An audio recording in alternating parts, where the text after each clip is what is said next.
Finally, you've received that long-awaited offer letter to come and study a postgraduate course abroad. It must be very exciting, but you suddenly realize that it is not a fully funded offer, which means that you have to cough up substantial amount of money to pay your tuition fee. In this video, I want to share with you some reasons why I think you should not accept an offer of admission that doesn't come with 100% full scholarship. You will realize that studying for a postgraduate course, particularly in the United Kingdom, it's about £20,000, and you find out on your offer letter that you are expected to make a deposit, sometimes between the range of £4,000 to £6,000. After you have made this payment, then the university will issue it what is called the confirmation of acceptance statement, which essentially you use to apply for a visa. I know conditions are hard in developing countries. Globally, the pandemic has left a lot of us in a very difficult situation. So times are really hard, and most young people don't even have the financial wherewithal to raise substantial amounts of money to be able to pay for the full fees. So you are tempted. Should you go and borrow loan? Should you go and crowdsource funds? Should you go and then contact friends? You want to explore all opportunities. Why? Because you are also thinking about this offer admission as a getaway. Yeah, I understand. You say, but look at you. You are abroad, and what are you trying to do? Are you trying to discourage? No. On the contrary, I don't want to discourage anyone from coming abroad to come and study. In fact, it is my greatest desire. I wish that every young person who desire, I'm not saying that everybody should come and study abroad, because I'm not in support of the view that you can necessarily study the best of your ability when you're abroad. But if you desire to come and study abroad, maybe because of a certain course or some experience that you want, of course, then you should be able to achieve that.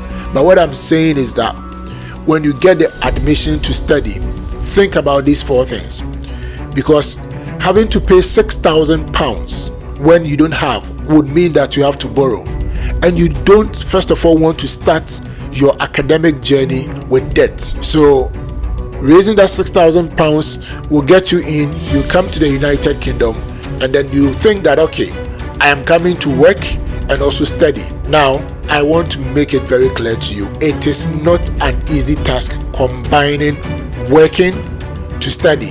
It is one thing just working to make extra income.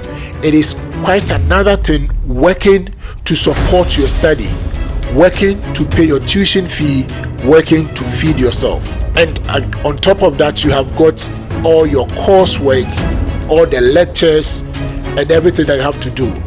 Plus, there are visa restrictions regarding how many hours you can work as a Tier 4 student. And this is particularly in reference to the United Kingdom. If you are probably fortunate or unfortunate enough to find yourself in Cambridge University, then during term time, even the number of hours you can work is even more constrained. So how do you balance having to work to support yourself, pay for your stipend, and pay for your feeding, against making time for your studies, putting in your very best, realizing that that is an opportunity of your life? So you are going to give it your best shot, so that after this experience, the world will become your oyster. I know some of you will say, oh, but I know friends who got this, brought their partners, their wives, and they agreed that their partners are going to be working full-time whilst they focus on their studies. Because when their partners come here, their partners will be working.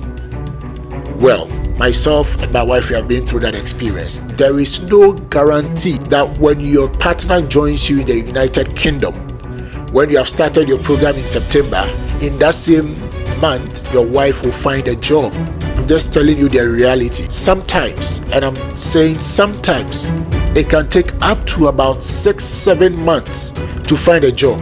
Just think about it. You have borrowed such a substantial amount of money to come to the UK to study. Your visa doesn't allow you to work for so many hours. On top of that, you have coursework, you have lectures, you have all these things to deliver. And your wife joins you. Now your wife is not working. You yourself, you have to work to be able to support yourself and then also support your wife. Just think about the implications, the stress. No matter how much you love yourself, no matter how much you think that, you guys care so much about yourself, when financial matters gets to that point, it brings in a lot of stress. And as a student, this is not something very pleasant. This is not a pleasant experience. You might think that, but some universities have got small bursaries and small grants to support you. Well, I'm here to tell you that it is not guaranteed that even when you apply for those bursaries or grants, you get them. So assuming it takes your wife 6 months or even 7 months to get a job, you've got just 2 months to be able for her to work. And then after your master's, you go back to your country, and then you go and face the reality of, okay, all these monies you borrowed, you thought you were going to work to pay back, you haven't. The other thing is that because you were so minded about work, you didn't put in your very best foot in terms of your study. So you go back to your home country, you are straddled with debt, but then your educational experience wasn't the best and your grades weren't good. So you can't progress. You go back, you had wished that you had put in your very best, but then you didn't. So this is what I would say. When you are offered this admission, don't be in a haste to accept it. The fact that you've been given the offer to come and study suggests that probably you may be eligible for even a fully funded postgraduate study or a scholarship. So take your time, prepare in advance if you want to come and study abroad. Look at the various courses, look at the institutions, look at what funding packages are available, look at whether they even have support for family, for children or whatever, and then plan accordingly. Right? Look for support in terms of how do you write your personal statement, how do you write scholarship statement, and apply to get an offer that comes with a scholarship. Because with that, when you come here, you are coming here to study, and then you are being funded. You get your stipend that provides you with food, with everything, resources for your studies, and you don't have to worry about where am I going to raise money, so that you can focus on your studies. And whilst you are here, you take advantage of what you can do to improve your CV whilst you are studying.